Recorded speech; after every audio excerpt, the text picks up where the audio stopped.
और जंगल विभाग में ऑफिसर के पद पर थे। अंग्रेज लोग वहाँ जंगल में शिकार करने आया जाया करते थे और साथ में अपने जानवरों को, कुत्तों को भी लाते थे। और शिकार का उनका बहुत ज़बरदस्त तरीका था। वे खुद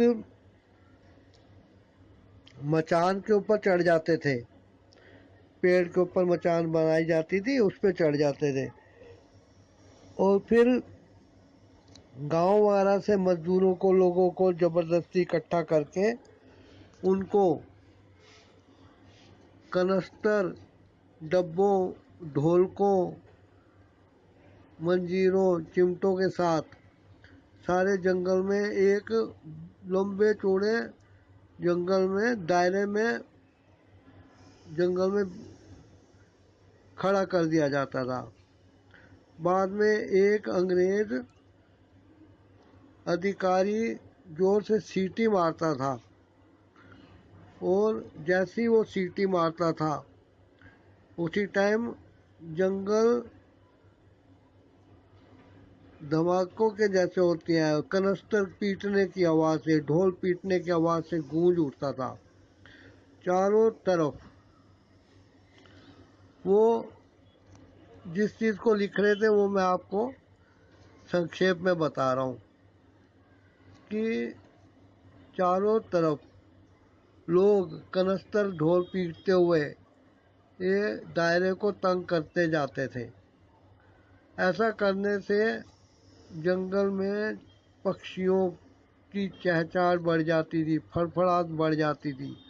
पेड़ों पर पक्षी उड़ उड़ कर यहाँ वहाँ जाने लगते थे और गीदड़, सियार, बंदर इत्यादि छोटे मोटे जीव डर के मारे यहाँ वहाँ भागने लगते थे जान बचाने को।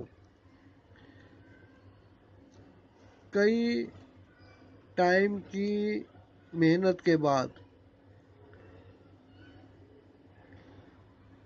कोई शेर, चीता या उन्हीं की जाति की कोई बड़ी बिल्ली जंगल से दुबकती और भागती हुई, गुर्राती हुई इधर उधर भागने लगती थी।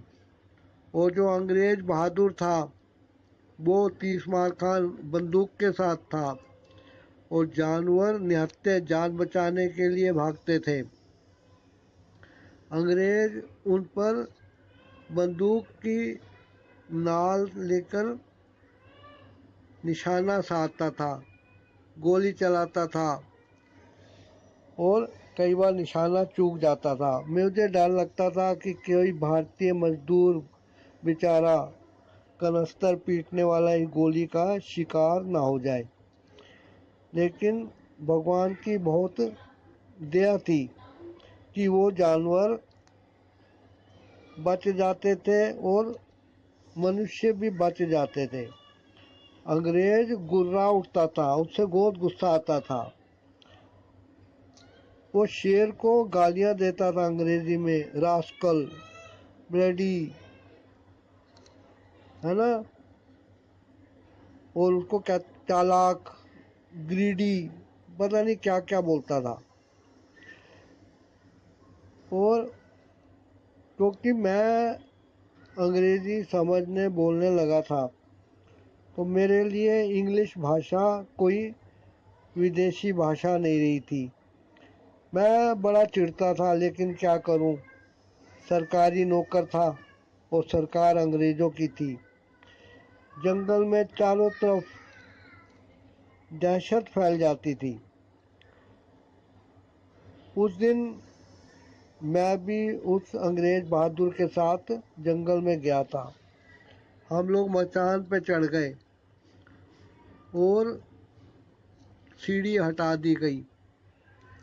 अंग्रेज मेरे को कहने लगा, देखना इस बार मैं शेर को ज़रूर हंट कर दूंगा और उसका सिर काट के इंग्लैंड की महारानी को भेंट करूंगा। उन्होंने मुझे बड़ी मेहरबानी से इंडिया में सर्विस करने के लिए भेजा है। मुझे बहुत चिढ़ होती थी, मुझे इतनी चिढ़ होती थी कि मैं बता नहीं पाता। और उस दिन भी चारों तरफ कनस्तर वगैरह लेके ढोल पीटने वाले जंगल में फैल गए। थोड़ी देर बाद अंग्रेज ने इशारा किया तो किसी ने जोर से सीटी बजाई। सीटी की आवाज़ सुनसान जंगल में गूंज गई और कनस्तर वाला पीटे जाने लगे और लोगों के चिल्लाने की आवाज़ें धीरे धीरे नज़दीक आती गई। उस दायरे में जितने जीव जंतु जंगल के आए वो सब डर के इधर उधर भाग रहे थे, लेकिन चारों तरफ से कनस्तर पीटे जा रहे थे। उनको निकल भागने का कोई रास्ता नहीं मिलता था। बहुत से जानवर हमारे जो मचान वाला पेड़ था उसके नीचे से होकर गुजरे। अंग्रेज जो था बड़ी बेचैनी से शेर का इंतज़ार करता रहा। इतने में मैंने देखा शेर झाड़ियों में छिपता छपाता मजबूर होके हमारे मचान के नीचे आ गया। तभी अंग्रेज जो था वो लड़खड़ा गया और ऊपर से एक लकड़ी की बल्ली शेर के ऊपर गिर गई। वो पिछले पैर पे खड़ा हो गया और उस टाइम का नज़ारा देख के मेरी रूह इस कहानी को लिखते हुए भी कांप रही है कि शेर टांगों को स्प्रिंग की तरह इस्तेमाल करके कूदा और हमारे मचान तक पहुंचते पहुंचते रह गया। 3-4 बार वो कूदा। अंग्रेज ने डर के मारे अपनी बंदूक तान दी और निशाना लेने लगा। तभी मैंने महसूस किया कि कनस्तर बजाने वाले लोग अभी नज़र नहीं आ रहे थे, वो बहुत दूर थे। कनस्तर बजाने की आवाज़ें आ रही थी चारों तरफ से, लेकिन कुछ लोग भी पीछे ही रह गए थे और कुछ आगे नहीं आए थे। अंग्रेज ऊपर से कंधे पे बंदूक की बट रखकर निशाना साध रहा था और शेर नीचे से गुर्रा रहा था। तो मैंने सोचा कि अंग्रेज बहादुर एक्चुअली डरपोक है, बहादुर तो हमारा शेर है भारत का। मुझे भगत सिंह, राजगुरु, सुखदेव, सहगल, शाहनवाज हुसैन और कई क्रांतिकारियों की याद आ गई।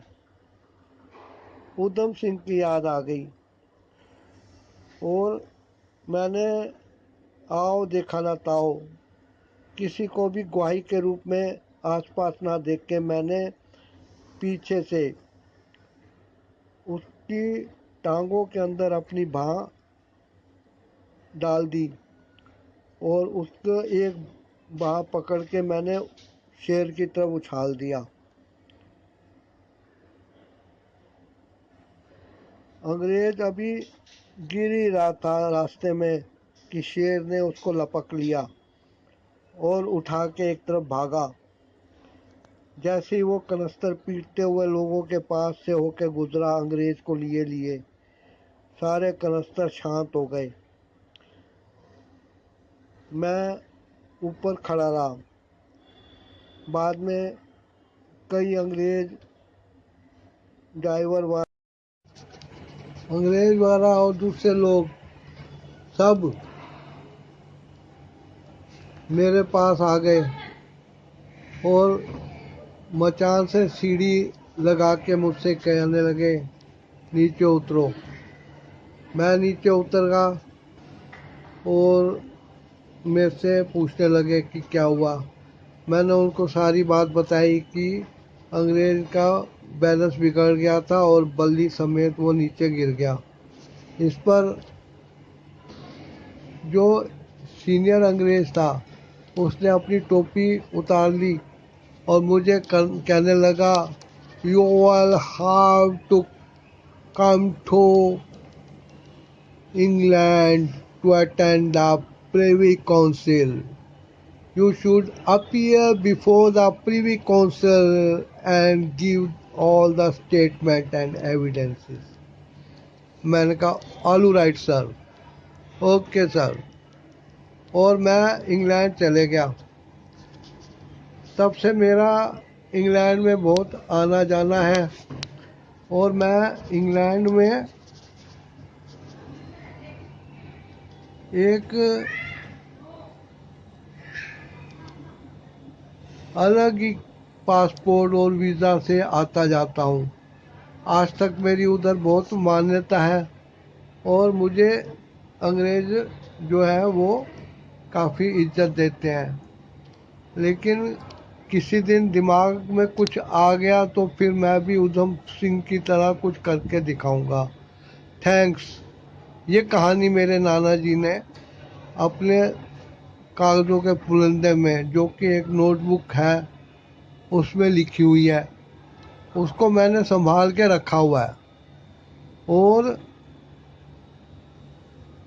आशा करता हूँ कि इस कहानी को आप पसंद करेंगे और YouTube चैनल कहानीकार 19 को सब्सक्राइब ज़रूर कर देंगे। वीडियो को लाइक शेयर और कमेंट कर सकते हैं तो कीजिएगा। Thanks for watching.